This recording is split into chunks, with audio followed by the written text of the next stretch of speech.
So, let's talk now to the Deputy Political Editor at The Sun newspaper, Ryan Sabey, who joins me live on the line. Hi there, Ryan. Afternoon, Cristo. Nice to see you. And are you in leisure wear as well? I always see you in a suit. It's nice to see you in your Christmas leisure wear. Absolutely, yeah. No, running around trying to get last-minute Christmas presents and that kind of thing. Have you done it all? Have you finished your shopping? Very nearly. I think about 95% of the way there. Oh, okay. You didn't take my address for my gift. That's all. So I didn't know if it was on its way or. I'll come up. There'll be a card on the way. There'll be a card at least. That was a politician's answer. You've been with politicians for too long. Now, not much of a Christmas gift on the front pages today for Labour. The economy is heading for the worst of all worlds. Now, obviously, you are a newspapers man, and The Sun, quite famously wanted to give Keir Starmer a chance as well this election. But the reaction to all of this is normally, look, it's Labour are getting more of a hard time from the newspapers than a Conservative government would have that was in the same position. So can we start off with that perspective? To what extent is this our right-wing media, as it's always being called, actually giving Labour an unfair, tough time? Would you say that that's accurate?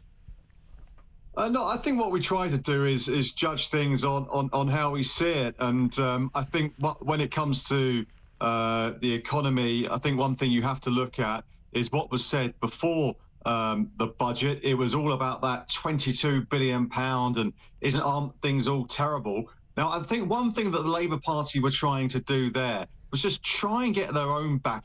I'll take you back to 2010 and that note from Liam Byrne saying, oh, there isn't any money left, when he left that note for his Tory counterpart when they came in nearly 15 years ago. Now, I think that Labour had been damaged so badly by that note saying there is no money left that they wanted a bit of that as well. But the trouble is, they just painted this doom and gloom image of how the Conservative Party in government had done such a bad job and they were there to pick up the pieces. But by talking through that doom and gloom to such a degree, it really started to hit business confidence and consumer confidence. So then it takes you up to the budget, and then you do some things that are really, really difficult for business. So all in all, just on the economy side of things, it's been a very, very difficult start for them. And is this them being perhaps ideological in their outlook and believing that business is all evil, business has got this unlimited amount of money, and that is where this money needs to come from? Or do you think that maybe they just don't know what they're doing? I mean, how have we ended up in this environment? I think they've looked at it practically. I think they were boxed in by their manifesto, and they said they weren't going to tax working people. And they're also boxed in by the fact they said they weren't going to raise VAT, national insurance, or income tax. So they only had so many ways to get that money. Now, we go back to July again, where they get rid of the universal winter fuel allowance. Now, that doesn't raise that much money. And when you come to the budget, they've had a lot of criticism about the farmers' tax. Again, it probably raises about maybe £500 million or £1 billion. But again, it's not big numbers. So one area where they really, really thought they could raise some money was when it comes to business and actually taxing the employer side of national insurance. And if they want a big number to raise a lot of money, that was really where it was going to come from. The trouble is, you've then got this knock-on effect of hitting the job growth or bringing the hiring freezes come along, and actually employee benefits in terms of, are companies going to offer bonuses in the same way? Are they going to offer as much money into their sort of pension contributions for their workers? So it's a really, really difficult situation that they found themselves in. And is it part of a master plan? I mean, is this them doing this and business not having confidence, and perhaps business not doing what it wants to because they're worried about the environment that they're in, they're worried about the tax hikes and all of these sorts of things? But could this be part of a master plan? And actually, in 3 or 4 years' time, that this will be part of something that will lead to the growth that they kept talking about in the run-up to the election?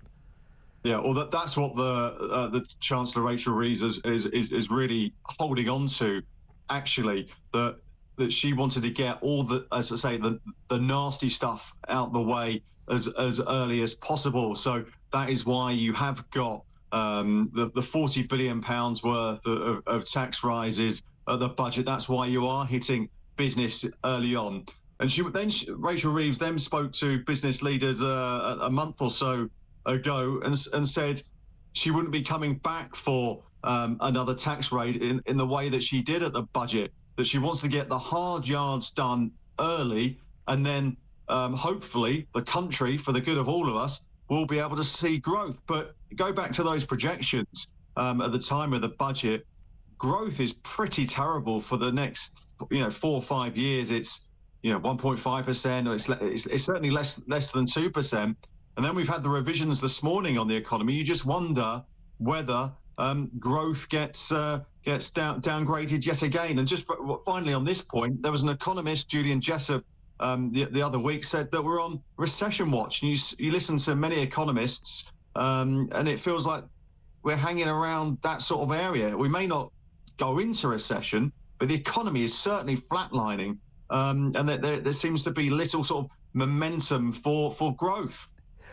Kemi Badenoch really could be making some of the most amazing political capital out of this.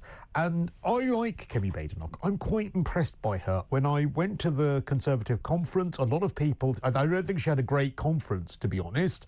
I think that she was a bit bogged down with the maternity pay controversy, and when people were asking who do you like out of all the candidates at the conference, I said Kemi's my favourite, and people would look at me open mouthed. They'd say you're mad, but she's cut through and she's become leader, and she should be making great capital here. Has she cut through? What is going on with her, and why are we seemingly hearing more about reform? I think that the one thing that to bear in mind with Kemi Badenoch and the start of I hate to use the phrase journey, but the start of her political journey with the Conservative Party, she's only been there for 6 weeks or so. Now, one thing that she doesn't want to get tied down with is detail at the moment. She just needs to set a very, very broad picture and a direction of travel that she wants to be going in. So it wouldn't surprise me at the beginning of next year that she sort of sets out, similarly to what Sir Keir Starmer did, those sort of foundations and those sort of missions of where she sort of sees the party going. Because as she said this morning, what she says now will just not be remembered in 3 or 4 years' time. And also, politics may have just moved on to such a degree that she doesn't want to hem herself in. And one thing that I thought was quite interesting, that she said, she has said, quite a lot over recent years, that she's an engineer by trade. You have to build up, and you have to, give reasons for why you're making these decisions. You just don't want to. And I think that she just doesn't want to shoot from the hip on big policy decisions, whether it comes to immigration, the NHS, or the economy. She wants to think things through and have a clear policy proposal for her party. And I think that's really wise, I have to say, and I'm not just saying it, I really do think that is wise, because I was never a fan of Boris, who would literally just say anything to fill the void and get headlines, but it was bluster, and it didn't actually ever mean anything. The problem she faces, though, and she actually refers to this in this interview that she gave with Amal Rajan today, is that reform, they are filling that vacuum. They are scattergunning a lot of policy right, left and centre. Now, she's making the point that policy is not thought through, and that's not going to be something that she does herself. But the problem is, when it comes to what's resonating with the public, by the time she does say something, is everyone's attention still going to be on reform, because they're the ones coming out with the rhetoric people want to hear? Yeah, no, exactly. And I think whether it comes to immigration or the economy, reform just seems to be, they do seem to be filling that void. And I think that's a real problem that Tory strategists have really got to think through. And Nigel Farage, he got 4 million votes at the last election, and you just wonder, with the state of the Conservative Party and the rise of reform, whether, you know, in 2 or 3 years' time there has to be some sort of pact with the Conservative Party. I know that they won't talk about that at the moment, but it just makes you wonder if it's going to be, you know, if people want to see the right of politics in government as opposed to the left. That's one way it has to go. But she does have to start, countering what Nigel Farage says. But she may just have to do that with language at the moment rather than just policy, because the big policy just isn't ready. Now, I never thought I would mention these two people in the same sentence as working together, and I wonder if you might have fallen off your chair when you first read this, Ryan, but Lord Mandelson is set to work with Nigel Farage. Have I read that correctly? Yeah, no, completely, and it does make you wonder, how these two sort of people who you think maybe from opposite ends of politics will actually work together. But obviously, we had the announcement late last week that Peter Mandelson will become Britain's ambassador in America, and when you're in that position, Peter Mandelson may well have as many contacts as he wants across American politics. There's only one politician, as far as that I can see, who has the best contacts with the Trump administration, and that is Nigel Farage. So if that is the case, you really want him on your side. Lord Mandelson may be able to pick up the phone to officials in the White House, but Nigel Farage seems to have Donald Trump on speed dial. He was over there. He's been pictured with him numerous times. We obviously had Nigel Farage and Nick Candy, the new Reform Treasurer, out meeting Elon Musk last week as well. So Nigel Farage is very, very much, on good terms with the Trump campaign. And I think as we get moved towards that inauguration on January the 20th, you can see Lord Mandelson and the British Embassy out there just trying to sort of lean on Farage, because he may be able to smooth things over if there are any problems. And there are problems on the horizon. Donald Trump has spoken about tariffs. We're obviously no longer in the European Union, so that may benefit to some degree when it comes to tariffs, in Europe. But Nigel Farage is a friend that you want to have if you're the UK ambassador in America. But what's in it for Farage? Why would Farage want to help someone so clearly? I mean, if you were to chop Peter Mandelson in half, the word Labour actually, I think, runs through him. Why would Farage help him? I think Nigel Farage probably sees it as maybe a sort of sense of duty. He's probably not going to be. He likes the limelight. He's not going to be in politics at the sort of forefront of the government or anything like that for the next 4 or 5 years at the very least. So it may well be that he's the conduit that the government need. And I think there were some quotes from Nigel Farage yesterday saying that he's willing to be that bridge between the two. And it seems like everyone's, very happy for Nigel Farage to play a part. Let's just see how big that part is. It's great Farage PR that, look, a government with a huge majority, with someone as powerful as Peter Mandelson, they need me. And I'm sure you're absolutely right. He's absolutely reveling in this. Just a final quick word on the WASPy women.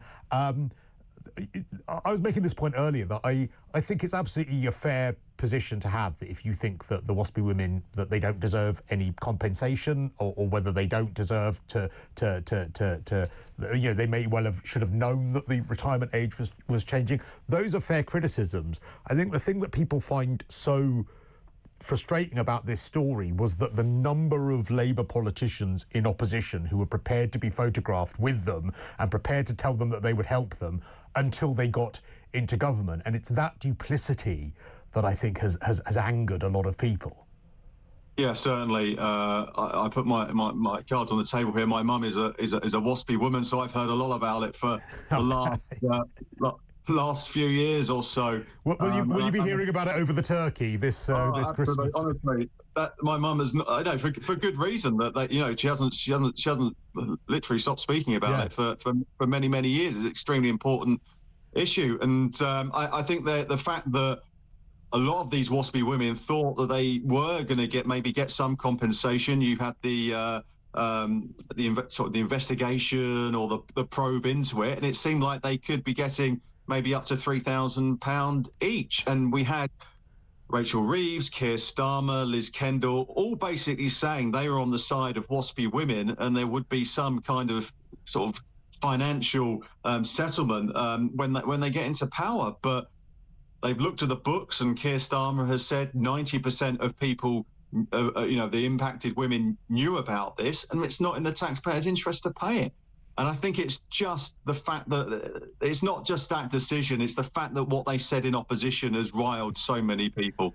I absolutely agree. Like I said, if you don't think that they deserve it, you're welcome to that opinion, as you're welcome to the opinion that they may well deserve something. It's the duplicity. It's the I'll stand with you when I want to get elected, and then I'll tell you I can't help you once I've used you to get into power. And the story today is, of course, the number of them that are actually joining the Reform Party in their droves because they feel betrayed by Labour. Good to talk to you. Merry Christmas, Ryan.